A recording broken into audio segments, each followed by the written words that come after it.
As the financial industry continues to evolve, it's important to stay ahead of emerging risks and trends. In this episode, we sit down with the leaders of FINRA's new Strategic Intelligence and Analytics team to discuss how they're working to identify and analyze these industry developments.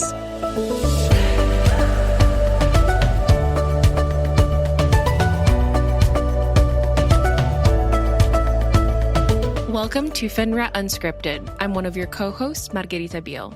I'm pleased to welcome a few new guests to the show today to introduce us to the StratIntel team within Member Supervision.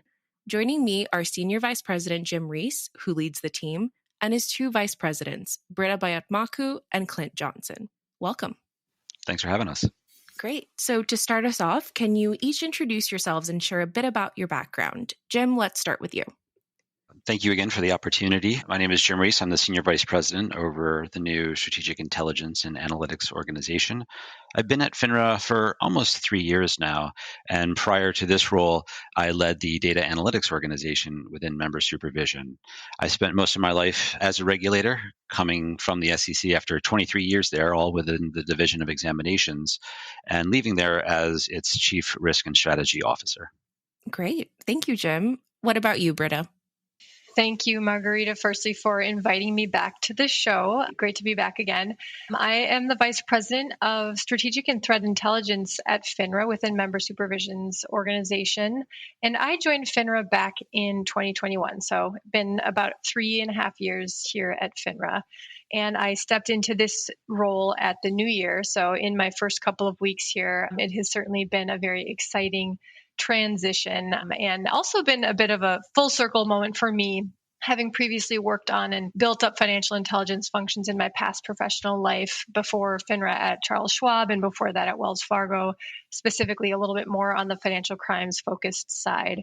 For a little bit of context, my FINRA Unscripted debut was about a year into my time at FINRA as I was just crystallizing my former organization, the Cyber and Analytics Unit, which was established to conduct complex investigations in the cybersecurity, cyber-enabled fraud, and crypto disciplines. So those teams were staffed by some incredibly talented individuals and leaders who really brought innovation to our mission of identifying and anticipating increasing concerns in those areas. So as we really watched the threats in the cyber and crypto spaces evolve, those teams increasingly provided training and support, often building out our network that really supported our intelligence sharing strategy. So as we increasingly and proactively disseminated intel, this was an area I was really excited about and saw as a great opportunity. So I'm so happy to be able to contribute on a larger scale in my new role in this newly established organization that directly supports FINRA's goal of being an intelligence-led enterprise.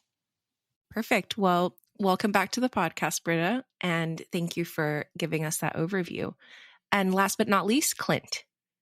Thank you. Yes, I'm a Vice President of Intelligence Analytics underneath Jim Reese, and I've been in a number of capacities with FINRA and the precursor NASD since 1998. Worked in a number of programs, whether it be firm exams, risk monitoring, which at the time we called surveillance, and special project work. And in that capacity, it led me to developing a number of dashboards for metric monitoring and reporting for the various regulatory programs that I worked in out of the district in the Southeast region. And then ultimately that led me to further my analytics journey, where I began an immersion program with the precursor to StratIntel, where I developed a number of tools to inform risk monitoring and risk assessments. And I'm excited today to be given the opportunity to lead the teams that are responsible for intelligence analytics within Member Supervision. Great. Thank you, Clint. We're very excited to have the three of you on today. So to start us off, Jim, can you give us a high-level overview of the StratIntel team and how it fits within FINRA and its role as a self-regulatory organization more broadly? Absolutely. So I really think of the StratIntel team as a centralized intelligence unit that looks to identify, analyze, and assess broader industry risks and trends and themes to generate strategic intelligence and actionable insights for a lot of our partners, both inside FINRA and external to these walls. So it's really an organization, we'll talk about this during our discussion today, made up of human intel analysts, subject matter experts from the industry, from vast experience here at FINRA, data analysts and data scientists and engineers. We also work hand in hand with our regulatory departments to share and contextualize outcomes with a goal of more proactively accomplishing our investor protection and market integrity mandates. So when I think about the organization, one way I like to characterize our role is really that we're the zoom out function, that broader look, the forest from the trees, being able to peek around corners earlier than waiting to the end of the block. But we also push out intelligence to member firms, industry participants, and we'll partner with FINRA's investor education team around investor alerts, for example. And I mentioned about pushing out intelligence to member firms. I think this uniquely positions us as a self-regulatory organization. We'll highlight some more examples later on in the conversation, but as we share intelligence back to our member firms, we're uniquely positioned within our SRO models to collect and disseminate information given our ability to engage directly and frequently with our member firms, whether that's through our risk monitoring function or our firm examination function, or a number of the other activities that we perform throughout FINRA Enterprise. Great. So, Jim, this team is relatively new. Can you tell us why it was created and how the team has evolved as the threats in the industry have evolved alongside it? Yeah, no, you characterized it perfectly. We are new. We just announced this just a few months ago. So very exciting times. And really the goal of this dedicated team was to do just that. Tap individuals within member supervision that could dedicate and be accountable for more strategic intelligence. And what we found over time is that we had so many individuals, talented individuals, innovative individuals that were doing some type of activity like this, either directly within one part of the organization, or as we like to say, off the side of their desk, kind of in their spare time, as they were also managing their other daily and day-to-day activities. So the big picture here is the industry-wide analyses to inform the direction of our regulatory programs and not just a single program or department. We're really trying to move the needle around being proactive. And member supervision leadership built out StratIntel organically, as I said, pulling from existing parts of the organization and aligning around this critical need. In addition to our more strategic approach, StratIntel is also intimately involved in engagement and support around critical market events, but with an eye on broader industry risks. So, for example, what did we know about the firm or products before there was an issue, and what was the outcome? I think if we start to kind of really encapsulate and quantify these things over time, it'll enable us to become more proactive and in some cases, even predictive. And to your point about how we evolve as the industry evolves, StratIntel also houses the newly created Model Risk Oversight function led by Yuri Tucker. This new function will be driving our strategy around identifying risks posed by the industry's use of models and our assessment of model risk management and governance programs as it relates, for example, to FINRA Supervision Rule 3110. Great. Thank you. So, Brita and Clint, I would love to hear a bit more about each of your roles and focuses. Brita, can we start with you? Yeah, and you know what? I just want to back up one moment and piggyback off of your previous question as we think about why this organization was created. I mentioned I was previously overseeing our cyber and analytics unit, which sat within the complex investigations and intelligence team within our National Cause and Financial Crimes Detection program. So we were performing intelligence type activities, and there are pockets of intelligence collection really across FINRA in a variety of different groups.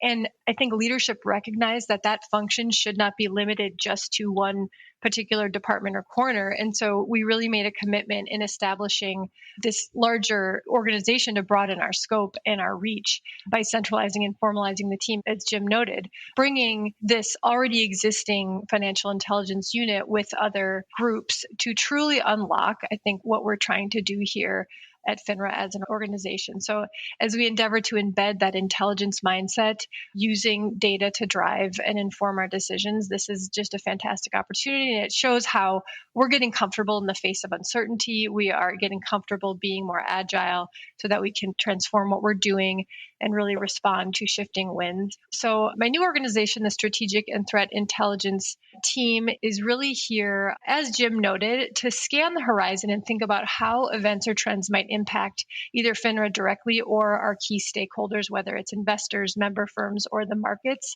Our mission really is to identify and assess emerging risks across the landscape. So bringing in this structure is a way to uncover what risks or threats or early warning signs might be out there, and really to manage what's coming We're also here to think about what opportunities there might be out there. I think having a formalized intelligence team really enables and empowers us to not only predict potential emerging risks, but also to make informed regulatory decisions where there might be an opportunity or unknown opportunity rather than a risk that can reduce friction that might be out there. So while we're in the business certainly of looking at possible risks, we also leverage this capability to see what opportunities are there for us.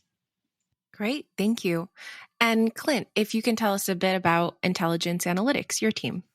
Sure. Part of my role is to lead and oversee the team dedicated to developing, delivering, and expanding intelligence analytics and modeling solutions within member supervision and provide data-driven information that can inform actionable insights, intelligence, and further drive risk-based decision-making at FINRA. So within that mandate, we are striving to help automate manual tasks and allow the member supervision regulatory teams to make smarter decisions with greater ease, with tools that are centered around actionable regulatory insights. And those are things that drive value to our regulatory programs, whether that be firm exams or national cause or risk monitoring. Yes, those are key stakeholders, as well as Brita's team in the StratIntel space, but also other groups inside FINRA. And that could be groups outside of member supervision, such as advertising regulation or corporate finance or enforcement. These are groups all with a significant need for analytics to inform their risk-based programs, as well as their interactions with member firms, because a better informed regulator is able to take more meaningful actions in timely ways. And as Jim mentioned, one of the goals of our team is to lean into the opportunities that may be more predictive, as opposed to simply just describing things that are happening, but maybe anticipate things that may yet to come. More specifically, my team is made up of really three main groups: data specialist, data science team, and then also graph solutions. They work generally independently, but also collaboratively as the work dictates. But data specialists, they're really engaging with exam and investigative teams, and they develop something called a proof of concept analytics that support those matters. Recent examples would be analytics that identify retail trading in risky or complex products, which can be used to assist in analyzing firms and maybe dictating where we should use our resources from an investigative standpoint, or where we shouldn't, more importantly. Also, there are analytics that could analyze large volumes of electronic communications to inform exam decisions so that we're making more timely and better informed decisions about what we do in our work, which will increase the efficiency of those matters, but also might allow us to not put resources where we otherwise would have had we not had that information. The data specialist team provides input into Brita's team efforts to inform or contextualize material patterns or trends in their work. The second team, the data science team, is more engaged as data scientists in complex modeling, generative AI, large language models, natural language processing type tools. And more recently, they also handle a portfolio of the risk assessment related tools that FINRA Risk Monitoring uses. To put some context into that, examples would be staff resource planning models for the efficiency in exams and resource allocation, or exam planning models. Which firms should we be going to on an annual exam plan? Or in the context of natural language processing, they have tools that can significantly automate our review of annual audits, where the tool is reading the audit and facilitating review of those audits within risk monitoring. The last group, third and final, is knowledge graph solutions, which recognizes that we live in a complex world of firm business activities and numerous affiliates and people connections and FINRA regulatory programs with common touch points.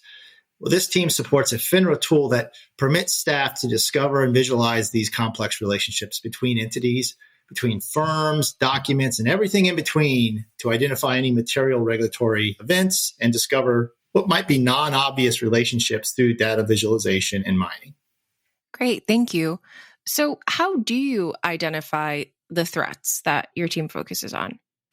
Well, we do follow the intelligence lifecycle, and I know Brita is going to speak on that shortly, but we're part of that process. And included in that is we pick up threats and emerging threats from headline news, internal groups such as Brita's team, which is keeping a pulse on new developments as things evolve and emerge in the market, but also our various exam programs. They have some pattern and trend recognition, and they share out what they're learning. We have regular touch points with those teams, as well as risk monitoring, which also is looking at patterns and trends among their body of work. and sharing out what they're observing in terms of material patterns or trends that we should be aware of. It might represent opportunities to create some analytics around to further inform that particular pattern or trend. You also are going to see a lot of these called out in various communications from FINRA. More recently is the 2024 annual exam program letter, where they have a multitude of topics outlined, and know that those are aligned with the topical areas that are in our regulatory programs, so that there is some transparency on what is important to FINRA. It should be on the radar of the industry so that they understand the things that we're looking for and can also inform their internal compliance programs. So as we think about how we identify threats, it is a great question. We really have to take a step back because there is so much data and information out there, and we have to take into account the biases that exist as well as the context within which that data sits. If you think about FINRA, we ingest, I think, something like 400 billion records per day. When you think about market events, in addition to incoming tips and complaints, and we have a senior helpline, we have incoming member applications, as well as ongoing meetings with external partners and working groups. So there's a ton of information. So how do we sift through all that information? And I think our ability to successfully identify the right threats and develop strategy and inform our regulatory decisions really hinges on two main things. One, how much we embrace and foster an environment of risk-taking and innovation. Clint's team is a perfect example of this, advocating for ideas and projects that leverage new and developing technology, whether it's machine learning or AI, really important in terms of how we are going to be working together. And secondly, how well we understand the nature of the threat and risk or the adversary, depending on what we're talking about, as well as the ecosystem within which it's working. We live in this fast-paced, incredibly technologically advanced environment where humans are an incredibly important component to that. So understanding what the ecosystem looks like, understanding who we are protecting at FINRA, what is that investor demographic, what does the market look like, and what might those vulnerabilities be to really inform which threats we focus on. And as I think I mentioned earlier, we really have to bring that specialized skill set to come at these problems and bring structure in a very transparent and collaborative way so that we can triangulate and use our best analytical judgment to surface the red flags and see those patterns and trends that will ultimately provide actionable insights for our partners. And as Clint mentioned, we look through that framework of the intelligence cycle. And our teams are grounded in this process, which if anyone Googles the term, they'll see different versions of it, but it's essentially an ongoing process where you look at planning, you look at requirements or issues that need to be addressed that can be informed by priorities of your different stakeholders. Secondly, the collection of intelligence, processing and exploitation of that information, the analysis and production, and then dissemination of the intelligence. So we really think about that ongoing evaluation and feedback loop resulting in finished Intel products and, again, adapting as we go. And I would just add, Brita and Clint made excellent points. And that ecosystem that we're talking about has a lot of different regulatory levers. And that's why partnerships across member supervision, across regulatory operations and FINRA and our technology teams and our training teams and with the industry is critical, right? Because when I talk about different levers that we can pull, sometimes we have an issue or a threat or something that's emerging that we might just want to monitor. We want to make people aware of it. If there's an adversarial aspect to it, we want to get that out to the industry as quickly and as efficiently as we possibly can. And some other areas that are emerging, maybe we need to upskill our staff to better understand how this issue is permeating through the industry or how this new product trades. Or maybe we need to partner with another part of FINRA to push out information to investors, or maybe it needs to be the focus of a thematic review, let's say. So there's a lot of different ways in which we can begin to address an issue, and it really is part of that intelligence cycle that Brita mentioned to really kind of put around kind of the planning for this as we scan across the horizon. And Jim, something I'd add is just to put another point on that. Not all threats, whether it be intelligence regarding a real-time cyber risk or emerging patterns and trends in risky and complex products, necessarily lead to a firm exam. To Jim's point, some will lead to some key notices or alerts that's shared with the industry, much of which is found on FINRA.org, including frequently asked questions and other guidance via our topics pages. And it's a great resource that's released to the industry. So you briefly mentioned partnerships across FINRA. So I'm curious to know, how often do you see overlap with the work of others across FINRA and beyond? I will say, as an intelligence group, it is our job to overlap with others in the organization and really break down any silos that may exist. I think intelligence itself, the word, is not a very well understood term. It evokes concepts of secrecy, of surveillance, of unknowns and darkness. But in fact, it's quite the opposite of what we're doing as an intelligence-led organization. We are constantly collaborating. And as I mentioned earlier, there are already existing pockets of intelligence collection across FINRA. My former team being just one of those areas where we were really focused on it. And this new organization really affords us the opportunity to pull together those different pieces of intelligence collection and dissemination. I think it's exciting that we get to work on integration and leveraging all the potentially unexploited information that's out there and really better equip not only ourselves, but also the industry in terms of understanding the financial landscape. So, Jim, can you tell us a bit about how your team prioritizes the different threats and investigations that come through the door? Building on what Brita touched upon, we do have experience leveraging methodology around threat prioritization. And we really err on the side of being over-inclusive on taking on an inventory of what we're interested in. And that, again, starts with building partnerships across member supervision and across regulatory operations and FINRA at large.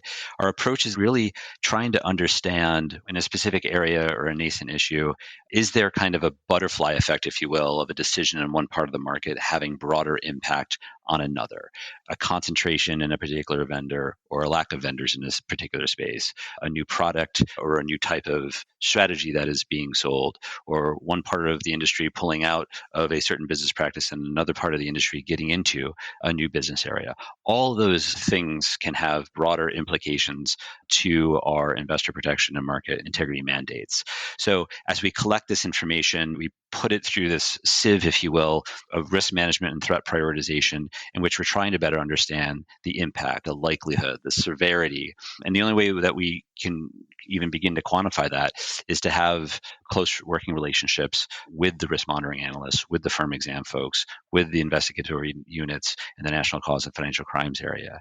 So we work with these partners and we collectively look at and determine, again, what is the output of what we're seeing and where does that intelligence need to be shared? Again, it's not only shared internally, but it's also shared with our member firms and investors as we see something on the horizon. We focus on getting that to members within our ability as an SRO to share that information out and to really have that partnership, even outside of the membership firms, with other industry participants. Great, thank you. So can you share some of the recent work or accomplishments that have come from the StratIntel team?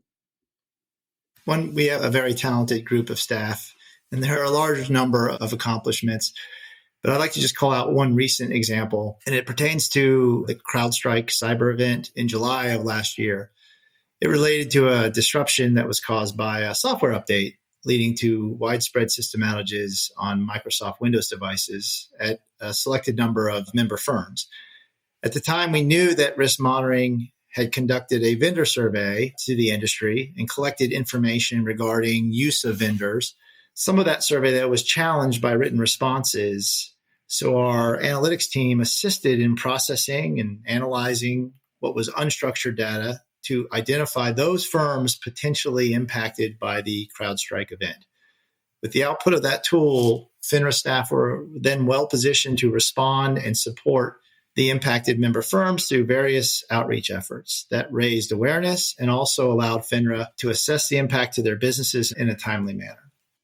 I think that's a really good example, Clint, of how FINRA uses information that was provided by member firms, who, by the way, are really in a lot of ways the best eyes and ears for us, to quickly gather information about a risk or threat impacting a large number of firms. And it's not the first time we've been able to proactively alert specific firms to potential harm and really get ahead of it. The financial industry's reliance on third parties for a whole host of activities, many of them mission critical, has gone up significantly. And FINRA has observed an increase in concerns and risks around third party issues and concerns. So when an RMA reaches out to better understand how a firm might supervise or use third-party vendors, it's not to peer over the shoulder of the firm, but really it helps to provide a way to identify and get ahead of a potential threat and have a broad impact on the entire industry in a positive sense. So we have been able to better understand the technological infrastructure that can be shared across many firms to really prevent adverse impact. So I can cite a whole host of FINRA rules or Regulation SP, but as an intelligence organization, we're here more interested in thinking broadly about protecting that financial ecosystem and consumers, either from individual harm or market-moving events. So those are good examples of how we've successfully been able to paint a broader picture, disseminate information quickly, and anticipate what possible weaknesses might exist so that we can plug the holes. I'll touch on a couple other accomplishments of the team. Although we're a new organization, we do bring staff over that have had a lot of great accomplishments in this space. Beyond the intelligence ongoing partnerships and increasing collaboration with our partners, we produce finished intel products that take the shape of different publication types, whether it's a strategic or tactical intelligence report, or as was referenced in a previous podcast, a threat intelligence product, which is a newly established type of publication that has been pushed out on several occasions now over the last year, whether it's on investment club scams or adversarial use of Gen AI, among other topics. So we've pushed out quite a few of those. We've also developed what we call FINRA intelligence advisories after determining the need to create a method to provide intelligence to non-financial, non-securities private industry stakeholders, which has been very successful as well. So these are a couple examples of the kind of work that we put out and hope to continue to expand in terms of our suite of products. Well, thank you both for sharing those. So as we talk about these accomplishments and in general the work that your team does, are there any effective practices that listeners can pull from these? I'll say there's so much information out there, and to stay relevant, you have to evolve. The landscape is changing so fast, and when we think about AI or crypto or quantum computing or geopolitical unrest, the sooner firms and individuals can get comfortable in the face of uncertainty and start to really assess and zoom out and really take a look at all that information, the better you'll be able to remove blind spots and really propel your organization forward with the confidence that comes with that information to implement a more strategic, more proactive decision-making posture. So I think maybe it's not your traditional effective practice, but remaining curious, really thinking outside the box and thinking more broadly about the ecosystem within which your organization sits can be very helpful. And something I would add is I wanted to speak to two areas in terms of intelligence analytics. That's really the concept of connected intelligence and taxonomies. Whereas in connected intelligence, it's applications and a data landscape at FINRA that reflect cohesion. So that there's sharing and there's connections among what would seem like a variety of business units to reduce any intelligence gaps and limiting scenarios where there might be a silo of intelligence that exists that require manual efforts to connect across internal FINRA groups. Lack of connected intelligence can lead to regulatory programs that are reactionary to the emerging risks or market events, and we're seeking to be more proactive, and that can be done through the idea of connected intelligence. And that's something that we're working towards at FINRA actively and with great diligence. With regards to taxonomies, it's really about standardizing taxonomies across the business units. Think of it as a single source of truth with regard to definitions, naming conventions, common tagging standards that give context to intelligence and support the connected intelligence. Think of it as common language. And if we all speak a common language, there's a common awareness. At FINRA, we do recognize this, and we're working hard to establish data taxonomies through the work of our data stewards, which are staff that are responsible for data access and classifications and quality, all of which is organized by FINRA's Data Management and Governance Office, which we refer to as DMGO. For additional context, often an organization has a variety of taxonomies among its business units. Everyone has their own flavor, which creates challenges in achieving understanding outside of a single business unit. In other words, the collective sense at FINRA. For example, they're identifying patterns or trends among risky and complex securities sold to retail customers, which may be relevant to all of our regulatory programs. However, the concept of risky and complex securities can mean different things to different business units. This can create a gap at FINRA and its ability to determine overall trends or patterns from those fragmented business units or vantage points, and really limiting that cohesiveness of connecting intelligence at FINRA. We can address this particular example by having a single source of truth, or what I would call the enterprise reference data of what a risky and complex security is that is common and standardized across the business units to facilitate that cohesive sense.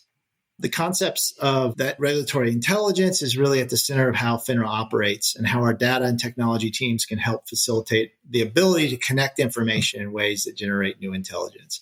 And StratIntel is designed to be that Uber consumer of Reg Intel outputs, as well as key facilitator in the generation and support of connected intelligence for all of FINRA, particularly Reg Ops and Member Supervision. Great. Thank you. So I know that we've mentioned a few resources throughout the podcast, but is there anything else in specific that you'd like to point out for our listeners in terms of FINRA resources? I'm going to turn back to the FINRA website at finra.org. That's our gold source for resources. And referring back to the 2024 FINRA Annual Regulatory Oversight Report, which is broken out by topical areas to ease navigation for member firms. So you can figure out what is applicable to your business and products and services. As previously stated, it does represent FINRA's transparency on its priorities for the coming year resulting from regulatory activities. That being said, in between the annual report, there are timely guidance and updates that are also found at finra.org. Things around interpreting the rules, related guidance, new emerging issues or patterns in products and services. Those too are also broken down by topical areas on our website. Those types of guidance documents include timely and very specific frequently asked questions, reference to historic and new interpretive letters, reports and studies, and also a wide variety of webinars and podcasts just like this one. Yeah, and don't forget, you always have your risk monitoring analysts. For those of you who are member firms out there, reach out. We want to hear from you. We're growing and we're evolving. So we are also open to input and what information is the most helpful. So beyond the alerts and advisories or the investor insights you might find on the website, there are humans behind all of that, and we are eager to engage in a variety of settings. And if you can't share or don't feel comfortable sharing directly with an organization like FINRA, then think about your peers, whether it's a peer firm or others, because we have collective challenges on our hands that cannot be solved by one player alone. It's all about anticipating what's coming around the bend through ongoing conversation and partnership. So that would be my final thought on the resources. So to wrap us up, Jim, if our listeners were to walk away remembering just one thing about the StratIntel team, what do you hope it would be? Well, hopefully you're not going to penalize me for just saying one thing, but I'll try to wrap it up as succinctly as I possibly can. And again, we really appreciate your time today and getting the message out here about the new organization. But we really see us as the nucleus within member supervision, leading the regulatory intelligence efforts, driving our threat prioritization and risk-based decisions. We're here to enable and empower our staff and leadership to identify, respond to, and predict emerging risks and broader market themes, and make more informed and timely regulatory decisions. Again, regulatory levers across member supervision, but also sharing that information and intelligence back out to member firms, industry, our fellow regulators, both domestically and abroad. Thank you. That's it for today's episode of FINRA Unscripted. Jim, Brita, and Clint, thank you so much for joining me to introduce us to your team and all the great work that you're doing. Listeners, if you don't already, be sure to subscribe to FINRA Unscripted wherever you listen to podcasts. We are now even available on YouTube. Today's episode was produced by me, Margarita Biel, and edited and engineered by John Williams. Until next time.